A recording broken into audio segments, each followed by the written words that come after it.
kurang membaca. Kita hari ni 113.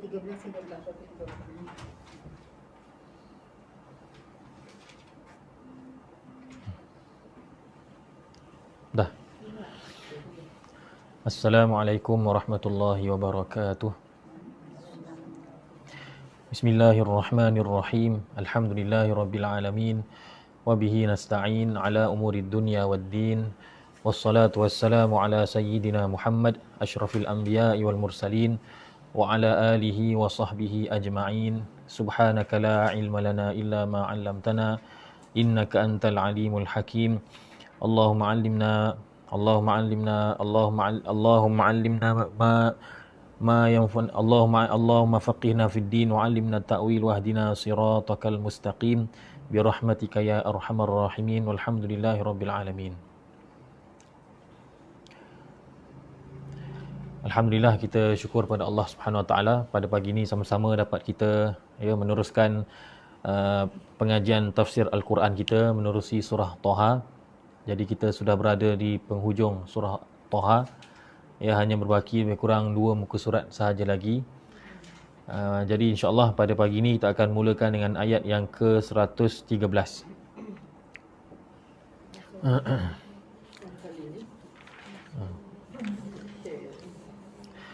A'udzu billahi minasy syaithanir rajim. Bismillahirrahmanirrahim. وَكَذَلِكَ أَنزَلْنَاهُ قُرْآنًا عَرَبِيًّا وَصَرَّفْنَا فِيهِ مِنَ الْوَعِيدِ لَعَلَّهُمْ يَتَّقُونَ أَوْ يُحْدِثُ لَهُمْ ذِكْرًا فَتَعَالَى اللَّهُ الْمَلِكُ الْحَقُّ ولا تعجل بالقرآن من قبل أن يقضى إليك وحيه وقل رب زدني علما. Baik. Allah Subhanahu wa taala berfirman, "Wa kadzalika anzalnahu Qur'anan Arabiyya." Maknanya setelah Allah Taala ceritakan semua perkara yang sebelum ni, kisah Nabi Musa alaihissalam, begitu juga dengan hal keadaan hari akhirat. Allah Ta'ala kata, wa kadzalika anzalnahu Qur'anan Arabiyya. Dan demikianlah kami menurunkannya sebagai Quran yang mana dalam bahasa Arab. Qur'anan Arabiyya, dalam bahasa Arab. Jadi dalam ayat ini Allah Subhanahu wa taala kata, wa kadzalika anzalnahu, dan demikianlah kami menurunkannya. Ada dhamir, ada kata ganti nama. Hu tu, anzalnahu. Kalau dalam bahasa Arab, kita tak boleh guna dhamir hu ni, dhamir ghaib, melainkan sebelumnya kita dah sebut. Kan? Kita dah sebut. Contoh dalam bahasa Melayu pun sama. Kita tak boleh kata tiba-tiba kita kata dia akan datang. Dia tu siapa? Sebelum tu mesti kena sebut orangnya tu siapa dia. Kemudian selepasnya barulah kita nak kata dia ke boleh. Dalam bahasa Inggeris pun sama. He, she. Sebelumnya mesti kena ada nama dia. Kan? Jadi kalau sebelumnya ada nama tak apa. Contohnya kita kata Muhammad dah bertolak. Dia akan datang. Dia akan sampai sekejap lagi. Jadi dia tu merujuk pada nama yang telah disebutkan sebelum itu. Tapi dalam ayat ini, wa kadzalika anzalnahu, dan demikianlah kami menurunkannya. Padahal sebelumnya, ayat sebelumnya tak ada pun sebut Quran. Tidak ada sebut tentang kitab. Tiba-tiba ada hu saja. Jadi kata Syekh Tontawi dalam menafsirkan perkara ini, kata Syekh Tontawi, disebutkan wa kadzalika anzalnahu, dengan dhamir, dengan kata ganti nama hu tu. Kerana apa? Kerana Quran itu, walaupun Quran itu tak disebutkan sebelumnya, tetapi oleh kerana Quran itu darjatnya tinggi, dan perkara itu sepatutnya memang ada dalam kepala setiap orang, sentiasa hadir dalam fikiran dan juga hati manusia, maka memadailah apa Allah Taala kata anzalnahu. Mana kata benda tu dah maklum. Bila kata anzalna, turunkan apa? Quran. Jadi di sini menunjukkan bahawa kata Syekh Tantawi menunjukkan bahawa Quran tu memang sentiasa kita kena sedia maklum. Kan? Sentiasa ada dalam fikiran kita, dalam akal kita, dalam hati kita. Kita sentiasa ingat benda tu. Jadi bila dah memang sedia maklum, samalah seperti mana kita kata tadi kan, Muhammad telah keluar dari rumahnya. Dia akan sampai tidak lama lagi. Jadi bila ketika mana kita kata dia tu, otak kita dah tahu dah dia yang dimaksudkan siapa. Samalah. Ya, oleh kerana di sini tak disebutkan kitab ataupun Quran sebelumnya, maka di sini menunjukkan ayat ini seolah-olah kata Syekh Tantawi menunjukkan bahawa Al-Quran itu sepatutnya sudah dimaklumi kemuliaannya, ketinggiannya, ya, mesti dihadirkan dalam hati setiap manusia. Jadi memadai disebutkan wa kadzalika anzalnahu Qur'anan, sebagai Quran. Jadi Al-Quran itu hendaklah dibaca, sebab tu dipanggil Quran. Jadi Allah Ta'ala kata kami turunkannya, iaitu kitabullah, sebagai Quran, sebagai sesuatu yang dibaca. Jadi Quran tu naklah dibaca. Quranan Arabiyyah, dalam bahasa Arab. Dalam bahasa Arab. Oleh kerana itu Al-Quran naklah dibaca dengan gaya Arab, dengan tajwidnya, dengan makhrajnya, dengan sifat-sifat hurufnya, hatta lagunya sekalipun hendaklah lagu yang sesuai dengan bahasa Arab. Sebab itu tak boleh melagukan Quran dengan lagu selain daripada lagu yang diterima oleh orang Arab. Tiba-tiba kita bawa lagu senondang malam ke apa ke, selasih apa benda, bawa lagu keroncong ke apa ke masuk dalam Quran, tak boleh lah. Sebab dia bukan Arabiyyah, dia mesti kena sesuai dengan lagu Al-Quran. Kemudian Allah Subhanahu wa taala berfirman, fata'alallahu al-malikul haq. Maka maha tinggi Allah Subhanahu wa taala. Tinggi di sini bukanlah tinggi hissi, bukan tinggi dengan makna zahir, iaitu tinggi tempat, tetapi tinggi maknanya kedudukan. Maknanya kemuliaan Allah Taala itu maha tinggi. Ya, al-malikul haq. Al-malik yang maha menguasai. Yang memiliki kerajaan, yang menguasai. Al-haq yang maha benar. Ya, yang maha benar. Jadi tidak ada sesuatu yang lebih benar daripada Allah. Allah Ta'ala yang maha benar. Wala ta'jal bil Quran. Dan jangan kamu gopoh gapah. Jangan kamu cepat-cepat. Jangan kamu gopoh gapah lah kita kata. Bil Quran, dengan Al-Quran. Min qabli, sebelum ayyuqda ilaika, disampaikan kepada kamu wahyunya. Maknanya jangan kamu bersegera gopoh gapah dengan membaca Al-Quran sebelum disampaikan kepada kamu wahyunya. Kata di sini ada beberapa tafsiran para ulama. Ya, ada beberapa tafsiran para ulama. Kalau ikut Syekh Tantawi kata maksud ayat ini ialah jangan kamu wahai Nabi Muhammad sallallahu alaihi wasallam tergesa-gesa gopoh gapah membaca Al-Quran sebelum Jibril habis menyampaikannya kepada kamu. Sebab apa? Sebab pada awal-awalnya Nabi SAW bila dengar sahaja Jibril AS mengajarkan kepada baginda SAW satu ayat Al-Quran, maka Nabi SAW akan segera mengikutinya. Sebelum ayat tu habis, Nabi dah baca dulu. Jadi Allah Ta'ala kata nanti dulu, dengar dulu. Dengar, habis bagi Jibril AS habis menyampaikan ayat tersebut, kemudian barulah kamu baca. Daripada situlah kita ambil kaedah tadarus. Kan, seorang baca, yang lain dengar. Tapi kalau semua baca bolehlah, bukannya jadi masalah. Dari segi pahala bacaan dapat. Cuma ini teknik mengajar dan belajar. Orang yang belajar dia kena dengar dahulu, kemudian barulah dia ikut. Sebab Nabi SAW buat begitu bukanlah kerana mana kata tak beradab ke dengan Jibril, bukan. Tapi kerana Nabi SAW takut lupa. Takut kalau Nabi tak ulang, maknanya Nabi SAW lupa. Kan, sebab ayat Quran ada yang panjang. Takut yang hujung saja ingat, yang awal tak ingat. Jadi bila Jibril alaihissalam contohnya kata bismillah, Nabi terus bismillahirrahmanirrahman ar-rahim. Maknanya ikut terus macam tu. Tapi Allah Taala kata jangan, wala ta'jal bil Quran. Jangan kamu gopoh-gapah membaca Quran. Bagi apa? Min qabli an yuqda ilaika wahyu. Bagi Jibril alaihissalam sampaikan sepenuhnya dulu kepada kamu. Kemudian baru kamu ikut. Baru kamu baca di belakangnya. Ya. Dan apa yang dikhawatirkan oleh Nabi sallallahu alaihi wasallam itu iaitu Nabi sallallahu alaihi wasallam takut lupa, Allah Subhanahu wa taala telah pun memberikan penyelesaian. Dalam surah Al-Qiyamah Allah Taala kata apa? Inna alaina jam'ahu wa qur'anah. Sesungguhnya kamilah yang bertanggungjawab menghimpunkan Al-Quran itu di dalam hati kamu.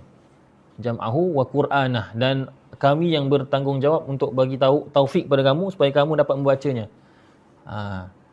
Inna alaina jam'ahu wa qur'anah fa idza qara'nahu fattabi' qur'anah. Apabila kami telah membaca ayatnya, maka kamu ikutlah bacaannya. Maknanya berikan peluang pada Jibril alaihissalam untuk sampaikan sepenuhnya, kemudian barulah kamu ikut. Itu satu tafsiran.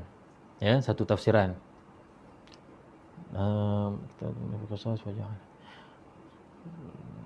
Ada tafsiran yang lain yang disebutkan oleh Imam Qurtubi dalam tafsirnya. Imam Qurtubi pun menukilkan daripada ulama lain jugalah. Ya, maksud ayat ini kata sebahagian ulama, jangan kamu gopoh-gapah dengan Quran tu, maksudnya jangan kamu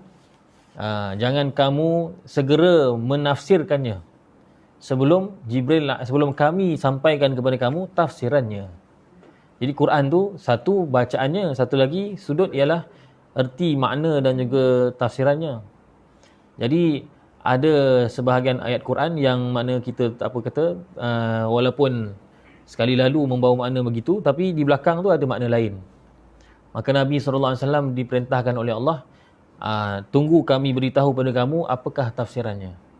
Maka Nabi SAW diajarkan oleh Allah Ta'ala bukan sahaja ayat Qurannya, bahkan tafsirannya. Sama ada dengan wahyu melalui Jibril, ataupun Allah Ta'ala berikan ilham kepada Nabi SAW. Maka ketika Nabi SAW mengajar, Nabi SAW menyampaikan tafsiran yang benar. Ya. Itu Nabi SAW. Apatah lagi kita orang biasa lagi lah, kita tak boleh gopoh-gapah dalam menafsirkan Al-Quran, dan memang tak layak pun kita menafsirkan Al-Quran. Kita pun hanya menukilkan sahaja, hanya menyebutkan sahaja apa yang telah ditafsirkan oleh ulama. Untuk membuat tafsiran baru, itu memang susahlah, kan? Memang perlukan kepada kelayakan. Para ulama mengatakan bahawa untuk menafsir Al-Quran ini memerlukan 15 cabang ilmu, kan? 15 cabang ilmu. Jadi bukan suatu perkara yang mudah, bukan suatu perkara yang senang. Ya. Dan Ibnu Abbas radhiyallahu anhuma, sebagaimana yang dirakamkan dalam tafsir Qurtubi, ya. Ibnu Abbas yang tadi, yang tafsiran pertama tu, jangan gopoh membaca Quran sebelum Jibril selesai menyampaikannya, itu adalah tafsiran Ibnu Abbas. Yang tafsiran kedua tadi Imam Qurtubi yang menukilkan daripada ulama. Al-Hasan Al-Basri, sebagaimana yang disebutkan oleh Imam Qurtubi, mengatakan bahawa ayat ini diturunkan berkenaan dengan satu peristiwa, iaitu ada seorang lelaki, dia telah melempang isterinya. Telah melempang isterinya. Maka si isteri ni datang pada Nabi SAW dan menuntut qisas. Maknanya dia pun nak lempang juga suami dia. Jangan main-main. Jadi Nabi SAW, pada awalnya Nabi SAW menyangka ada qisas. boleh balas. Mana isteri pun kena lempang suami juga asalnya. Lalu turun ayat ini. Turun ayat ini untuk mengatakan, turun ayat Ar-Rijalu Qawwamun 'alan Nisa, lelaki adalah pemimpin pada wanita. Dan maka Nabi SAW pun makna kata tidaklah mengatakan ada qisas. Bukan maknanya lelaki itu tak ada tindakan apa, ada tindakan tapi bukan qisas lah. Bukan qisas lah. Adalah tindakan lain kan, takzir dan sebagainya, tapi bukan qisas. Ya, maka kemudiannya turunlah ayat ini. Sehingga ayat wa qur rabbi zidni betul lah. Ayat yang samalah, wa qur rabbi zidni ilma. Allah Taala perintahkan Nabi sallallahu alaihi wasallam supaya minta kepada Allah ilmu tambahan, tambahkan lagi ilmu pada aku. Maksudnya apa? Maksudnya diberikan wahyu, diajarkan lagi hukum hakam yang mana tadi Nabi sallallahu alaihi wasallam tak tahu. Kemudian diajarkan oleh Allah Subhanahu Wa Taala apa yang sebelum ni tidak tahu. Jadi Allah Taala perintahkan Nabi sallallahu alaihi wasallam wa qur rabbi zidni ilma. Lepas ni minta pada Allah. Kalau tak tahu minta pada Allah pengetahuan, yang mana kata minta ditambahkan ilmu. Kata Imam Al-Alusi, ayat ini wa qur rabbi zidni ilma ini, ayat ini menunjukkan bahawa para ulama berhujah dengan ayat ini nak menunjukkan bahawa ilmu itu mempunyai kelebihan. Kerana Allah Subhanahu Wa Taala memerintahkan Nabi sallallahu alaihi wasallam sendiri untuk meminta pada Allah supaya menambahkan ilmu. Maka Nabi sallallahu alaihi wasallam pun pernah berdoa, Allahumma anfa'ni bima 'allamtani wa 'allimni ma yanfa'uni wa zidni ilma. Wahai Allah, berilah manfaat kepadaku dengan apa yang kau telah ajarkan kepadaku, dan ajarkanlah aku apa yang bermanfaat untukku, dan tambahkanlah aku ilmu. Dan antara doa yang lain yang Nabi SAW baca, Allahumma zidni imanan wa fiqhan wa yaqinan wa ilman. Wahai Allah, tambahkanlah pada aku iman, kefahaman, yaqin dan juga ilmu. Allahumma zidni imanan wa fiqhan wa yaqinan wa ilman. Itu semua adalah apa ni? Nak mempraktikkan, nak mengaplikasikan ayat wa qur rabbi zidni ilma. Kan? Kata ulama, ya, Allah Ta'ala tak ada pun suruh Nabi SAW berdoa kepada Allah supaya ditambahkan harta, atau ditambahkan anak, atau ditambahkan ditambahkan lagi bilangan pengikut dan sebagainya. Tapi yang Allah Ta'ala ajarkan kepada Nabi SAW ialah minta tambah ilmu. Seolah-olah kalau nak tambah, maka tambah ilmu. Ilmu adalah yang lebih layak untuk ditambah. Seolah-olah begitu. Bukan kata salah tambah lain, tapi makna kata ilmu itulah yang paling layak untuk diminta tambah. Wa qur rabbi zidni ilma. Dalam kitab At-Tibyan, kalau tak silap, Imam Nawawi menukilkan bahawa ada seorang sahabat Nabi sallallahu alaihi wasallam, kalau tak silap Abdullah bin Mas'ud, ya, sepanjang malam dalam qiyamul lail beliau pernah mengulang-ulang ayat ini saja. Wa qur rabbi zidni ilma, wa qur rabbi zidni ilma, wa qur rabbi zidni ilma. Dari awal malam sampailah subuh. Dalam sembahyang hanya baca wa qur rabbi zidni ilma. Yang pertama menunjukkan bahawa tadabbur tu, bagaimana para sahabat mereka menghayati dan menyelami, menghayati ayat Quran, sampaikan satu ayat Quran itu boleh mereka baca ulang-ulang sampai ke subuh. Yang kedua ialah menunjukkan betapa pentingnya minta ilmu daripada Allah Subhanahu Wa Taala. Kemudian ayat seterusnya, inilah cerita lain, iaitu cerita tentang Nabi Adam alaihissalam. Jadi cerita tentang Nabi Adam alaihissalam makan pokok khuldi atau makan buah daripada pokok khuldi ini berulang-ulang dalam Quran, dalam surah Al-Baqarah, Al-Kahfi pun ada. Tujuannya ialah supaya kita sama-sama ambil pengajaran, ya, supaya kita tidak mengikuti hasutan iblis. Jadi firman Allah Subhanahu Wa Taala, A'udzubillahi minasyaitonirrajim. Wa laqad 'ahidna ila Adama min qablu fanasiya wa lam najid lahu 'azma. Wa idh qulna lil malaikati isjudu li Adama fasajadu illa iblisa aba. فَقُلْنَا يَا آدَمُ إِنَّ هَذَا عَدُوٌّ لَكَ وَلِزَوْجِكَ فَلَا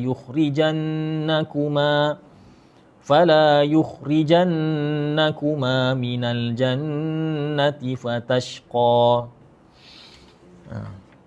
وَلَقَدْ عَهِدْنَا إِلَى آدَمَ. Dan demi sesungguhnya kami telah berpesan kepada Nabi Adam alaihissalam. Kalimah ahida ni maknanya janji, ya, janji. Tapi kalau ahida ila Adam, kami telah mengambil janji pada Adam. Maknanya Adam yang janji, bukan Allah Ta'ala, bukan kami. Kami hanya ambil janji. Maknanya kami pesan pada dia dan dia kata dia akan buat, maka kami pegang janji. Itu maksud ahidah. Tapi kalau bahasa mudahnya, pesanlah. Dan sesungguhnya kami telah berpesan, mewasiatkan kepada Nabi Adam AS min qablu, pada masa yang lalu. Ya. Jadi min qablu, kalau qablu tu bahari depan, ya. Jadi dia tak payah sebut dah sebelum apa? Sebelum langit diciptakan ke, sebelum bumi ke, sebelum, tak payah. Min qablu dah cukup. Maknanya sebelum ni, umum macam tu saja. Sebab tu dia bagi depan walaupun ada min. Sebelum ni dah pernah kami telah mengambil janji. Maknanya kami pegang, kami dah pesan pada Nabi Adam dan Nabi Adam telah berjanji, maka kami pegang janji tersebut. Ya. Fanasiya, lalu dia lupa. Nabi Adam AS telah lupa. Di sini ya terdapat beberapa tafsiran ulama. Sebab apa isu dia, apa masalah dia? Sebab kita nak kata Nabi Adam lupa, macam mana? Kan Nabi takkan lupa. Jadi kat sini ada beberapa tafsiran, ada beberapa tafsiran. Kebanyakan ulama tafsir, antaranya ialah Imam Mujahid, ya, ulama besar dalam ilmu tafsir, mengatakan bahawa nasya di sini, lupa di sini maksudnya ialah taroka, maknanya meninggalkan. Tak buat tu maknanya nasya. Jadi kalimah nasya ni dia bukan sahaja merujuk kepada makna lupa. Kadang-kadang kita tak buat apa yang sepatutnya buat pun, itu dipanggil nasya. Itu dipanggil nasya. Antaranya apa contohnya? Dalam Quran Allah Ta'ala berfirman dalam surah Al-Jathiyah ayat 34, wa qila al-yawma nansakum kama nasitum liqa'a yaumikum hadha. Dan dikatakan, Allah Ta'ala katakan pada mereka, pada orang-orang yang kafir, pada hari ini kami lupakan kamu sebagaimana kamu telah melupakan hari pertemuan ataupun pertemuan hari kamu ini. Jadi takkanlah kita kata Allah Ta'ala lupa. Dalam Quran Allah kata kama nansakum, kami melupakan kamu. Takkan Allah lupa. Allah Ta'ala alim, maha mengetahui. Jadi al-yawma nansakum, pada hari ini kami lupakan kamu, maknanya pada hari ini kami abaikan kamu. Lupa di sini maknanya tinggalkan kamu, kami abaikan kamu. Samalah juga seperti mana dalam ayat ini, kebanyakan ulama tafsir kata bukan lupa, tapi memang Nabi Adam AS maknanya kata meninggalkan pesanan tersebut. Tapi satu masalah pula, macam mana kita boleh kata bahawa Nabi Adam AS sengaja meninggalkan perintah Allah? Ada disebutkan dalam setengah tafsir bahawa ketika Iblis laknatullahi alaih, ketika Iblis datang untuk menghasut Nabi Adam dan juga Hawa, ya, Iblis telah bersumpah dengan nama Allah. Makanlah ni buah ni, sedap ni. Tak boleh ni, Allah Ta'ala tak bagi ni. Bagus ni buah ni.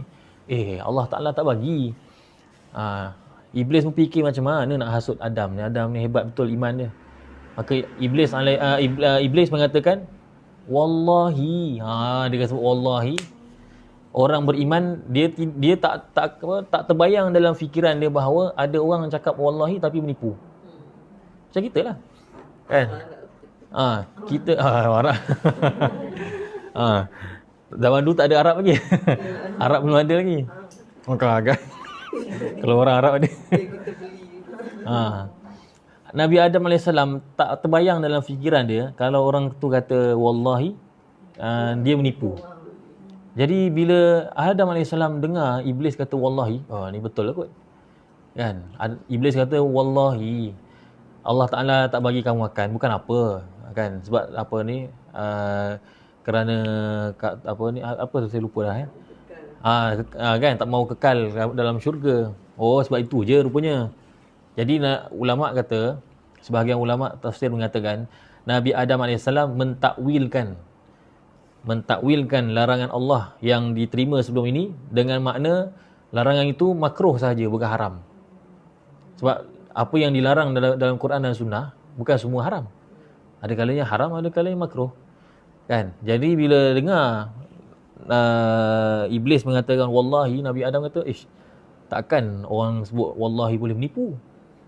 Jadi kata mungkin yang Allah Ta'ala larang tu, maknanya kata larangan tapi makruh saja. Benda makruh tak berdosa buat. Haram yang berdosa kalau buat. Kan? Makruh ni Kalau buat tak berdosa, tapi kalau tinggal dapat pahala. Kan? Maknanya elok ditinggalkan. Nabi Adam pun makan. Jadi maknanya Nabi Adam bukan lupa, dia tahu, dia ingat perintah Allah tu, cuma ditinggalkan perintah Allah tu dengan takwilan. Dengan maknanya adjustment. Dia adjustment, maknanya tafsiran tu ditukarkan daripada haram kepada makruh. Kan? Sebab itu Nabi Adam AS tidak berdosa dalam perbuatan tersebut. Kerana orang yang tersalah takwil, dia tak berdosa. Dia tak berdosa, tak bersalah. Dia tersalah menafsirkan larangan tersebut. Tetapi ada sebahagian ulama mengatakan bahawa lupa di sini memang lupa betul. Seperti mana dalam tafsir Ibnu Katsir, ya, Imam Ibnu Katsir menukilkan daripada Ibnu Abbas. Ibnu Abbas mengatakan bahawa lupa di sini memang maknanya lupa sungguh. Kerana Ibnu Abbas kata disebabkan lupa itulah manusia dipanggil sebagai insan. Nasya. Kan? Insan tu berasal daripada kalimah nasya, kerana lupa. Jadi lupa di sini memang lupa yang hakiki, kata Imam, kata Ibnu Abbas.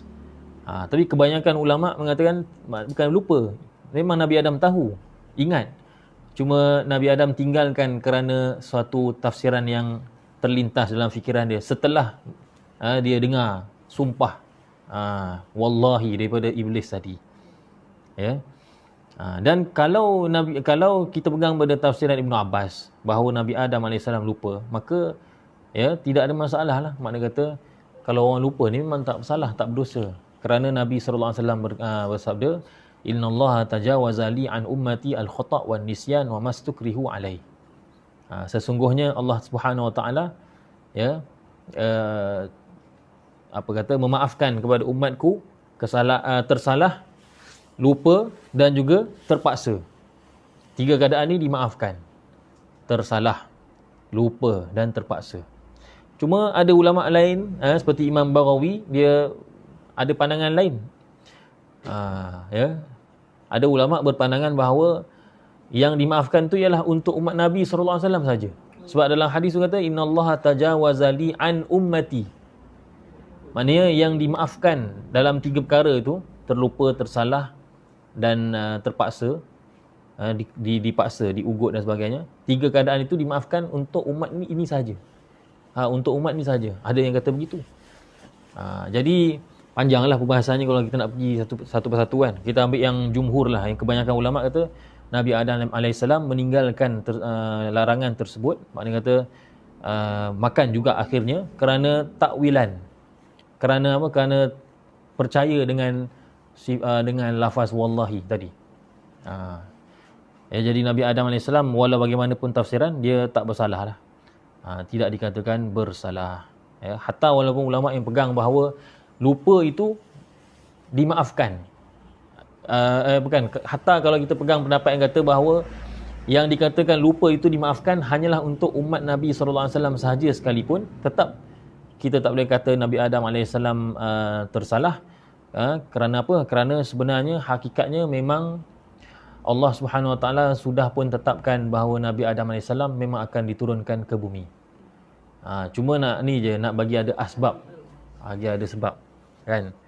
Macam orang naik pangkat lah, memang dah tahu lah ni memang naik pangkat, tapi nak kena ada sebab. Bukannya senang-senang boleh naikkan pangkat. Jadi tengok dia cemerlang, okey naik pangkat. Atau nak buang orang kan, nak buang dia. Kan? Memang nak buang ni, tapi nak buang tu mesti kena ada sebab. Nanti orang petikai. Tapi Allah Ta'ala boleh je buat. Cuma nak bagi kata kita ni ambil pengajaran kan. Kerana satu kesalahan boleh keluar dari syurga. Itu kena tengok bab khauf. Nabi Adam AS tu satu kesalahan boleh keluar dari syurga. Kita ni banyak kesalahan, bukan satu je. Kesalahan pula bukan kesalahan kerana takwil, memang sungguh-sungguh melanggar perintah Allah. Macam mana tu kan? Jadi ketetapan Allah Ta'ala yang kita sebutkan tadi memang ada dalam hadis riwayat Bukhari dan Muslim, di mana Nabi Musa AS pernah kata pada Nabi Adam, kerana engkau lah kami semua dikeluarkan daripada syurga. Nabi Musa kata. Nabi Musa ni dia tegas. Jangan dok main dia, bapak dia pun dia boleh tu. Nabi Adam tu kira pangkat bapak dia lah, moyang dia. Dia kata, Adam, kerana engkau lah kami semua dikeluarkan dari syurga. Nabi Adam AS pun bijak juga kan. Nabi Adam AS tanya kepada Nabi Musa, dia kata apa ni, wahai Musa, apa ni, sejak bilakah Taurat telah telah ada Taurat, kitab Taurat? Maka kata Nabi Musa AS 40 tahun sebelum engkau diciptakan.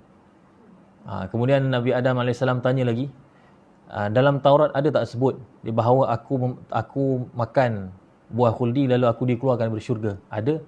Maknanya benda tu dah ditetapkan 40 tahun sebelum aku diciptakan. Cerita Nabi Musa AS ni ada dalam Taurat. Nabi Musa sendiri mengaku.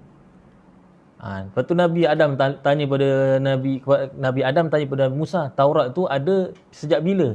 Oh, Taurat 40 tahun sebelum penciptaan manusia sudah ada Taurat. Kamu sendiri tahu dah. Benda tu 40 tahun sebelum aku lahir, sebelum aku diciptakan lagi. Sudah pun ada dalam kitab Taurat yang memang aku akan buat begitu.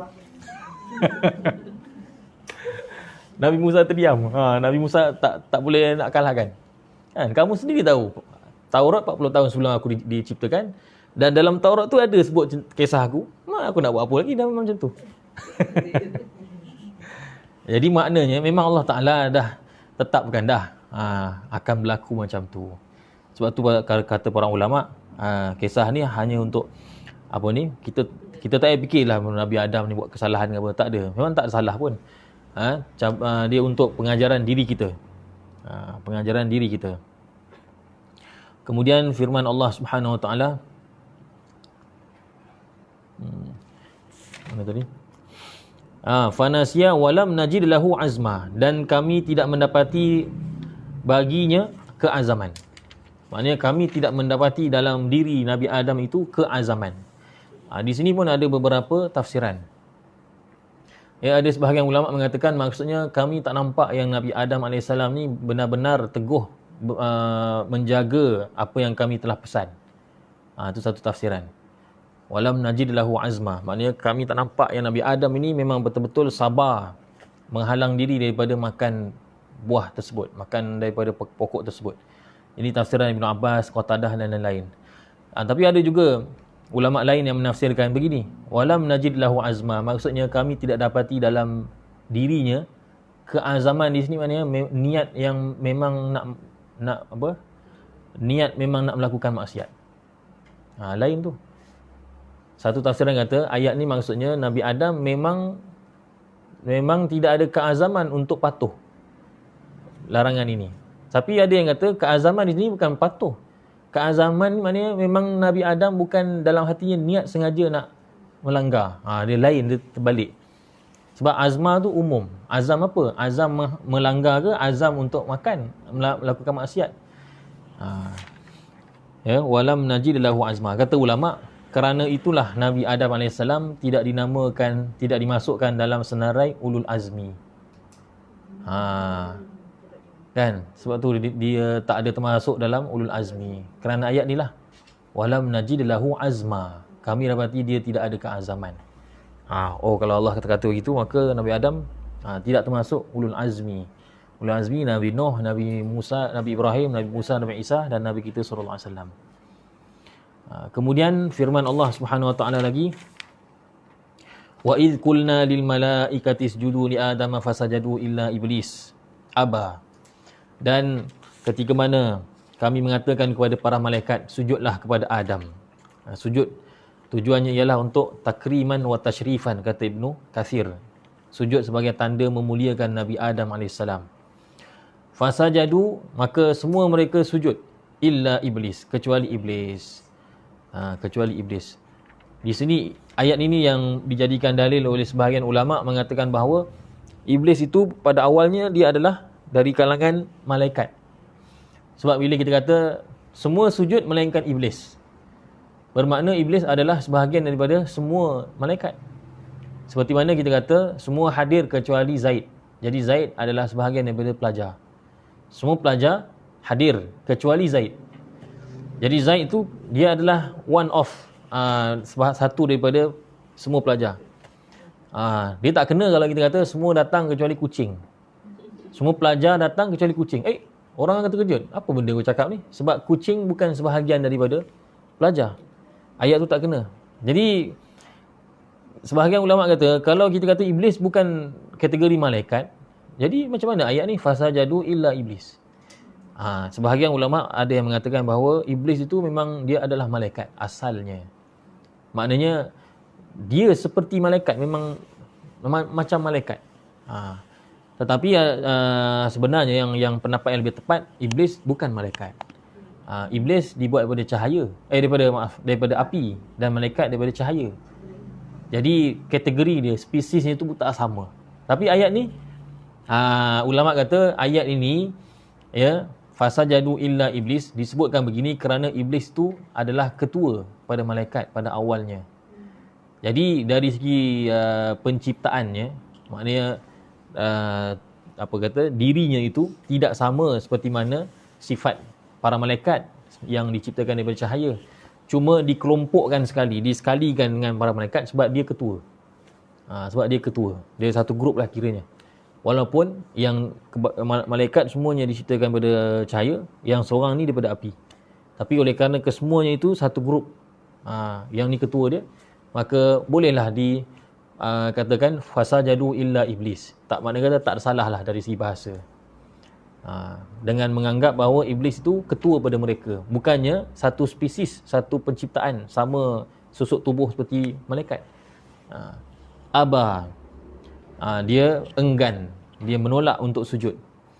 Fakulna ya Adam, lalu maka kami katakan, ya Adam, wahai Adam, inna hadza aduwwul laka. Di sini kata Syekh Tantawi rahimahullahu taala, ya, belum lagi. Inna hadza aduwwul laka, sesungguhnya ini iaitu iblis adalah aduwwul laka, musuh bagi kamu, wali zaujika, dan bagi pasangan kamu. Ya. Jadi kalimah zauj sebenarnya boleh digunakan untuk suami ataupun isteri. Kan, dia tak payah tambah ta pun tak apa. Zaujah tak payah. Zauj pun boleh juga untuk isteri. Sebab zauj itu maksud asalnya adalah pasangan. Jadi dia boleh guna untuk suami ke isteri dulu boleh. Macam orang putih kata apa? Spouse. Kan, pasangan. Dia boleh guna untuk suami, boleh guna untuk isteri sebenarnya. Cuma zaman-zaman sekarang ni sahaja dibezakan. Zauj suami, zaujah isteri. Sebenarnya dua-dua boleh. Fala yukhrijannakuma minal jannah, maka janganlah sampai iblis itu mengeluarkan kamu berdua daripada syurga. Fatashqa, nescaya kamu akan mendapat susah. Tashqa berasal daripada kalimah syaqawah, iaitu celaka, susah, perit, apa lagi terjemahan yang ni yang sedap sikit, derita. Jadi Allah Ta'ala telah bagi tahu bahawa iblis ini jangan sampai dia menghasut kamu sehingga kamu dikeluarkan daripada syurga. Kalau sampai kamu dikeluarkan daripada syurga, kamu akan derita. Derita yang dimaksudkan apa dia? Derita yang dimaksudkan, banyak saya tengok dalam banyak kitab tafsir, semuanya memberikan makna yang sama. Derita di sini maksudnya adalah kepenatan mencari rezeki di bumi. Kepenatan mencari rezeki di bumi. Jadi Allah kata, kalau kamu dikeluarkan daripada syurga, kamu akan menderita, kamu akan penat. Kamu akan penat terpaksa mencari rezeki. Di syurga, makan, minum, semua sedia. Macam orang Melayu kata, makan, minum, berak cangkung. Tapi sekarang orang suka berak duduk. Kan? Jadi, fatashqa di sini maksudnya, kamu akan penat, wahai Adam. Kamu akan penat. Di sini, Allahumma salli ala sayyidina Muhammad. Kenapa Allah Subhanahu Wa Taala kata kamu akan derita, fatashqa? Kenapa tak kata fatashqaya, kamu berdua akan derita? Kenapa derita tu Adam sahaja? Padahal sebelumnya kan Allah kata fala yukhrijannakuma, dua orang. Janganlah iblis itu mengeluarkan kamu berdua. Tapi bila derita, Adam seorang je. Fatashqa, nescaya kamu, wahai Adam, akan derita. Hawa tak derita. Di situ ada sedikit perbincangan ulama. Kenapa Yang dikatakan akan derita itu hanya seorang je. Dia tak kata fatashqoya, dua orang fatashqoya. Tapi fatashqa saja, satu saja. Maka banyaklah ya tafsiran-tafsiran yang dikemukakan oleh ulama. Ya, Syekh Tontawi kata, Syekh Tontawi bagi 3 sebab. Pertama, kerana memang awal-awal cerita ni, ayat ni kan, memang cerita tentang Adam. Jadi sebab itulah derita tu disandarkan pada Adam. Cerita dia. Dan oleh kerana cerita dia, maka Allah kata fatashqa, kamu akan derita. Sebab ceritanya awal-awal tadi Allah Taala kata, mana tadi? Walaqad ahidna ila Adam. Adam saja. Jadi bila fatashqa pun merujuk pada Adam saja, bukan Hawa. Sebab oleh kerana cerita tu cerita Adam. Itu yang pertama. Yang kedua, jawapan kedua, kerana apa? Bila Allah Ta'ala kata Adam derita, maka terus dapat difahami bahawa isterinya pun akan derita, akan susah. Sebab apa kata Syekh Tontawi? Deritanya seorang suami akan menarik deritanya isteri juga. Yalah, bila suami susah, isteri pun susah kan. Bila suami dapat bonus, bini pun dapat, maknanya dia pun tompang jugalah, seronok kan. Kecuali kalau suami kedekut lah, dia dapat bonus, tak cerita dengan isteri pun, diam lah. Tapi biasa kalau suami dapat bonus, isteri pun akan dapat tempias dia kan. Dapat pergi melancong, Langkawi ke, pergi Sabah ke. Jadi derita dan juga bahagia si suami tu, dia akan menarik isteri tu sama-sama. Maka memadailah Allah Ta'ala kata fatashqa seorang. Manakala Hawa tu faham sendiri, makna kata, tak payah sebut, kita faham sendiri. Ya. Jawapan ketiga ialah kerana disebutkan fatashqa, bukan fatashqaya. Kerana Nabi Adam AS, dia lelaki. Dialah yang bertanggungjawab untuk memberi nafkah, memberi semua-semualah. Tu tak payah cerita lah, perempuan semua tahulah tanggungjawab suami apa. Kan? Jadi bila Nabi Adam AS adalah lelaki, dia ketua keluarga, dia bertanggungjawab untuk menyediakan segala keperluan hidup. Maka kerana itulah Allah Ta'ala kata, yang derita kamu wahai Adam. Kamu jaga-jaga, jangan sampai kamu dan bini kamu dihasut oleh syaitan. Kalau bini kamu dan bini kamu dihasut oleh syaitan, nescaya kamu yang derita. Sebab apa? Kamu ketua keluarga. Kamu yang akan kena mencangkul, kena menternak lembu, kena sediakan makan minum, rumah apa semua. Sebab kamu lelaki. Itu pun jawapan yang bagus. Ya. Ustaz, yang dia orang terpisah tu macam dia turunkan daripada itu, adakah satu derita juga? Itu pun derita jugalah. Lama tu nak jumpa balik. Cuma yang itulah, dalam tafsir dia kata derita yang dimaksudkan kepenatan hidup lah. Sebab semua benda nak kena usahakan kan, daripada hujung rambut sampai hujung kaki, semualah, daripada bangun tidur sampailah tidur kembali, semua kena buat. Kalau syurga, relax je. Imam Qurtubi berikan dua jawapan. Imam Qurtubi kata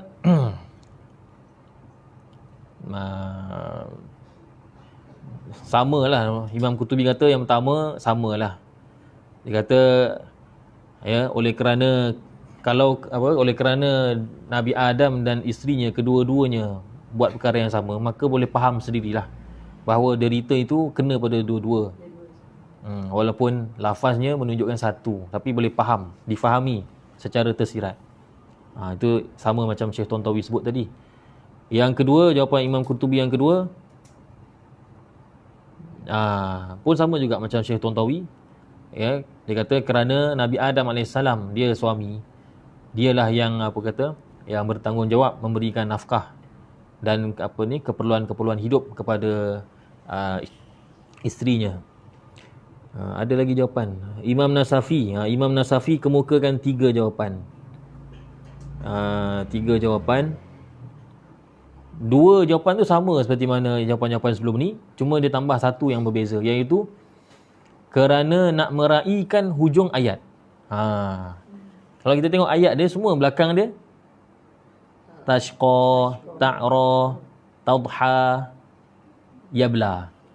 Jadi meraihkan hujung ayat, dan itu pun satu perkara yang penting, sebab itu adalah unsur bahasa Arab yang tinggi kan, balaghah. Dipanggil sajak. Fatashqa. Jadi untuk meraihkan, untuk samakan hujung tu, Allah Ta'ala kata fatashqa. Manakala yang untuk Hawa itu faham sendiri, tak payah dibuat fatashqaya. Okey, tak apa. Ada satu lagi tafsiran saya dengar daripada ni tuan guru Ustaz Azhar Hashim. Ustaz Azhar Hashim. So kami belajar kitab Muniyatul Musalli dulu. Ya. Ustaz Azhar Hashim ni lepasan inilah apa ni Darul Mustafa Hadramaut Yaman. Jadi beliau kata Allah Ta'ala kata fatashqa kerana apa? Kerana nak menunjukkan bahawa tanggungjawab menjaga isteri itu daripada melanggar perintah Allah ialah tanggungjawab suami. Jadi bila isteri itu melanggar perintah Allah, kamu yang derita. Kamu nanti dipertanggungjawabkan di akhirat. Tu. Sebab tu Allah Ta'ala kata jangan sampai iblis mengeluarkan kamu dan juga isteri kamu daripada syurga, nescaya kamu yang akan binasa. Kamu yang akan binasa. Kenapa saya seorang? Dia tak, kamu bertanggungjawab untuk tarbiyah dia, kamu tak buat. Jadi kamu yang akan derita. Itu kata Ustaz Azhar Hashim, itu menunjukkan bahawa Nabi Adam AS diberitahu oleh Allah tanggungjawab untuk menghalang isteri daripada buat kemungkaran, tanggungjawab suami. Kalau dia salah, kamu berderita. Bukan kerana suami menanggung dosa isteri, tak. Semua masing-masing tanggung dosa sendiri. Tapi kecuaian dalam amal makruf nahi mungkar tu, itu ada dosanya. Bukan dosa dia kita tanggung, tak. Suami tak tanggung dosa isteri. Dia dah balik. Dia lah. Tapi kecuaian suami tu dalam menunaikan amal makruf nahi mungkar, itu tanggungjawab dia, dosa dia. Ya. Maka itulah fatashqa. Kemudian firman Allah Subhanahu Wa Taala, innalaka alla tajua fiha wala ta'ra. Sesungguhnya bagi kamu tidak tajuk, kamu tidak lapar fiha dalam syurga, wala ta'ra, dan kamu tidak telanjang. Wa annalaka la tazma'u fiha wala tadha. Dan sesungguhnya kamu juga tidak haus di dalamnya, iaitu dalam syurga, dan tidak merasa tadha, panas. Itu dipanggil duha kan, panas. Ya, kamu tidak berpanas dengan cahaya matahari. Maknanya Allah Ta'ala kata, selama ni dah elok dah kamu duduk dalam syurga. Kan, makan, minum, pakaian kamu semua elok disediakan. Jadi kalau kamu langgar perintah aku, maka benda-benda ni semua akan hilang daripada kamu. Jadi Allah Ta'ala ingatkan perkara itu.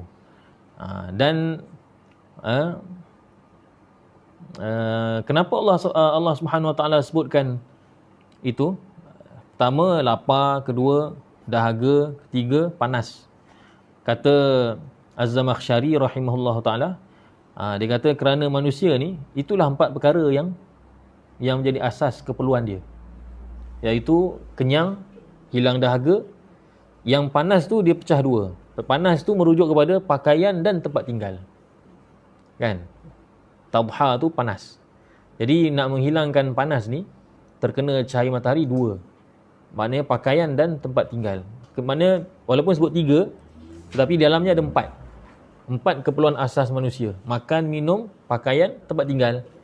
Az-Zamakhsyari kata 4 perkara itu disebutkan kerana itulah. 4 perkara itu adalah asas keperluan manusia. Ya. Kemudian kenapa Allah Ta'ala sebutkan dalam bentuk tidak? Kan Allah Ta'ala kata innalaka alla taju'a fiha. Sesungguhnya kamu dalam syurga tidak lapar. Kenapa Allah Ta'ala tak kata sesungguhnya dalam syurga kamu kenyang? Kenyang tak disebutkan, tapi disebutkan kamu tidak lapar. Dia semua tidak lapar, tidak dahaga, tidak berpanas. Kenapa tak sebut yang positif kan? Sebut yang tidak. Kerana apa? Kerana bila disebutkan tidak itu, tidak lapar, tidak dahaga, tidak panas, itu sebenarnya lebih menyebabkan manusia bila dengar dia lebih memberikan perhatian dan lebih berjaga-jaga daripada supaya menjauhi perkara tersebut. Kan macam kita lah bebel pada anak kan. Belajar elok. Kalau kamu ni belajar pandai-pandai, nanti kamu tidak tercicir, kamu tidak dipandang hina, kamu tidak kita sebut yang negatif supaya dia menjauhi perkara tu.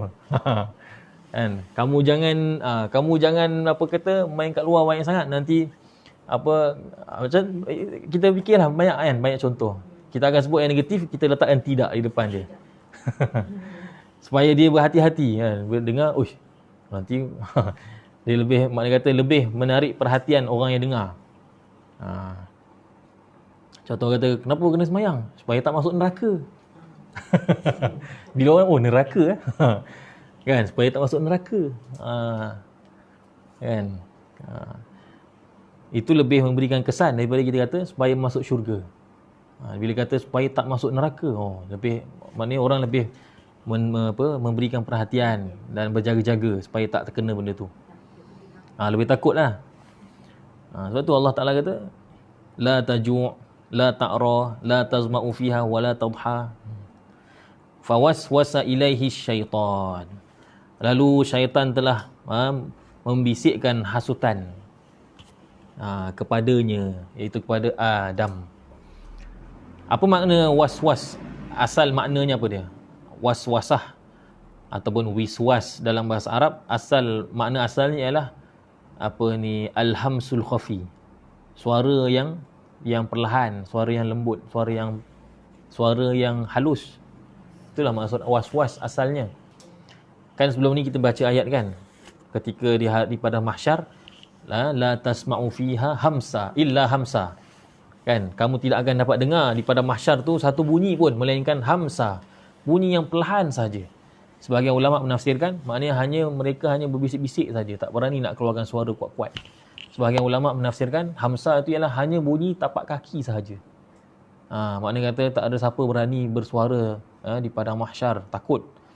Jadi waswas itu asal maknanya ialah suara ataupun bunyi yang halus.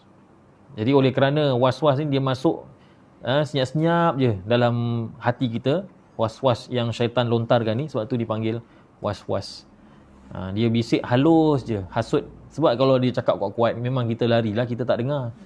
Dia muncul tiba-tiba depan kita, oi, buat maksiat, memang tak buat lah kita. Sumpah taubat nasuha. Tapi kalau dia bisik, buat maksiat, itu yang kita ikut. Sebab tu dipanggil waswas. Sebab dia punya hasutan tu halus. Bisikannya tu perlahan je. Sebab itu fawaswasa ilaihi syaitan. Allah Ta'ala kata syaitan tu menghasut secara halus kepada Nabi Adam. Tengok apa macam mana syaitan kata. Qala ya Adam. Katanya, wahai Adam. Syekh Tontawi kata, syaitan menyebut nama Adam. Supaya apa? Supaya Nabi Adam memberikan tumpuan. Memberikan tumpuan kepadanya. Dia tak kata ya rajul. Dia tak kata ya rajul, ya Nabi. Ya, tak, disebut nama.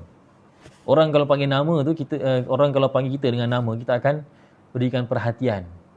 Macam saya jalan-jalan kan, kadang orang kenal saya, kata, Ustaz, memang sumpah taubat memang tak pandang lah. Takkan nak perasan diri Ustaz kan, kita buat tak tahulah. Bila kata, Ustaz Rahman, baru pandang. Kan? Kadang pergi kat pasar ke apa, Imam. Melantak lah, bukan aku seorang imam kan. Orang lain pun imam kan. Jadi kita tak beri perhatian. Walaupun kita tahu mungkin dia panggil aku kot. Tapi kita tak ni. Tapi bila disebut nama, tak ada orang lain tu, memang akulah. Macam itulah Adam punya licik. Dia punya nak pujuk Nabi Adam, dipanggil nama. Ya Adam, wahai Adam. Hal adulluka ala syajaratil khuldi wa mulkin la yabla. Tidakkah mahu aku tunjukkan pada kamu syajarah, pokok khuld, maknanya pokok yang boleh menyebabkan kamu hidup selama-lamanya. Wa mulkil la yabla, dan kekuasaan yang tidak hilang, tidak lenyap. Maksudnya iblis kata kalau makan ni kamu akan kekal, kamu tak akan mati. Maka fa'akala minha, maka kedua-dua mereka makan daripadanya. Ya.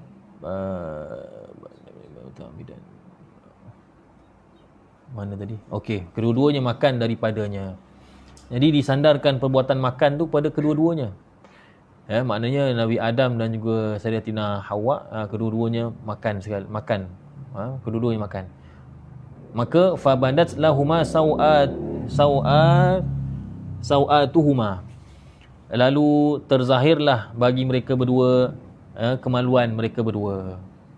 Bada tu maknanya zahara, terzahir, terbukalah. Sau'ah tu ialah aurat, kemaluan. Ya, sau'ah tu berasal dari kalimah su' lah, buruk. Kenapa aurat dipanggil buruk? Kerana bila aurat terbuka, maka seseorang itu akan rasa perasaan yang buruk. Dia akan rasa sedih, malu. Dan orang lain pun akan lari daripada dia. Itu pun satu perkara yang buruk. Sebab tu dipanggil sau'ah. Perkara itu buruk. Sau'atuhuma, kemaluan ataupun aurat kedua-dua mereka. Wa tafiqa yakhsifani alaihima min waraqil jannah. Maka mereka berdua mulailah. Tafiqa itu maknanya mereka pun lantas mulailah yakhsifani alaihima, menutupi ke atas keduanya, ke atas aurat keduanya, min waraqil jannah, daripada ataupun dengan menggunakan daun daripada syurga. Kebanyakan ulama tafsir termasuklah Imam Sayyidina Ibnu Abbas mengatakan bahawa daun yang digunakan ialah daun pokok tin. Daun pokok tin. Kerana daunnya lebar, besar. Jadi terus Nabi Adam AS capai daun tersebut dan tutup kemaluannya. Begitu juga dengan Sayyidatina Hawa. Kata para ulama, begitulah yang daripada ayat ni sepatutnya kita mengambil pengajaran bahawa aurat itu hendaklah ditutup dengan segera. Bila terbuka hendaklah ditutup dengan segera, bukannya dibiarkan. Ditutup dengan segera sebagaimana Nabi Adam AS. Okey. Kemudian wa asa Adamu rabbahu faghawa. Dan Nabi Adam AS telah melanggar, telah menyalahi perintah Tuhannya. Wa faghawa, dan dia telah tersalah jalan. Tersalah jalan. Jadi kita dah bincang panjang lebar dah sebelum ni bahawa Nabi Adam AS sepatutnya tidak bersalah dan sebagainya. Tapi kenapa dikatakan Nabi Adam itu asa, melakukan maksiat kalau dari segi makna zahirnya? Jawapannya ialah, kata ulama, hasanatul abrar sayyiatul muqarrabin.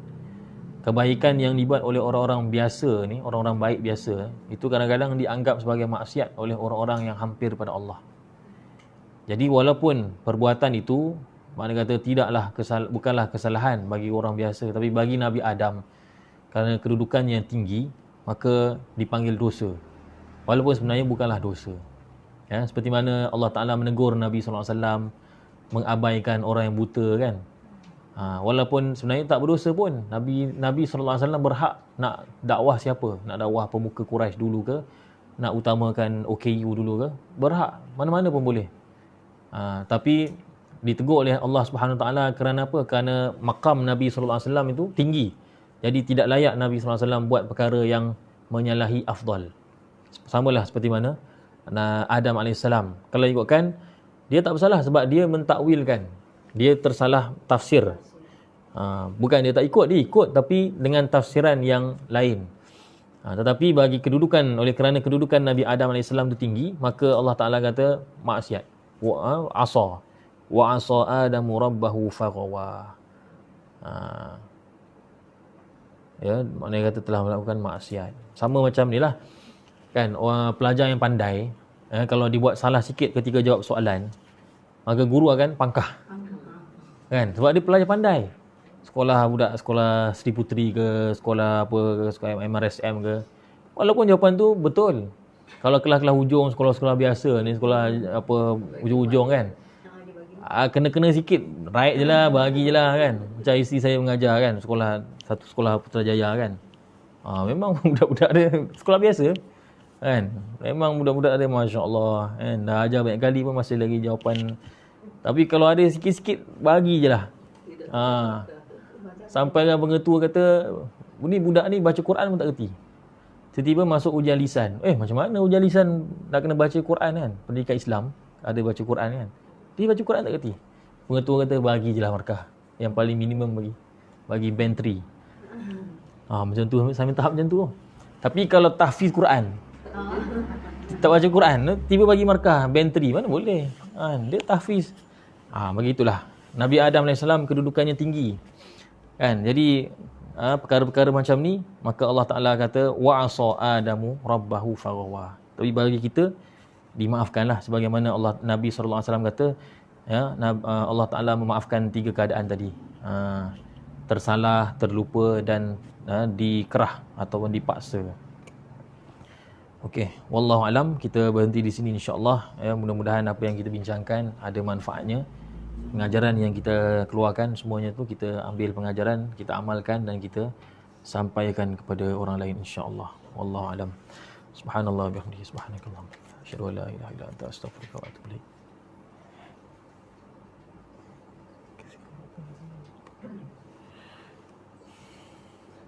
Terima kasih Ustaz. Ya sama.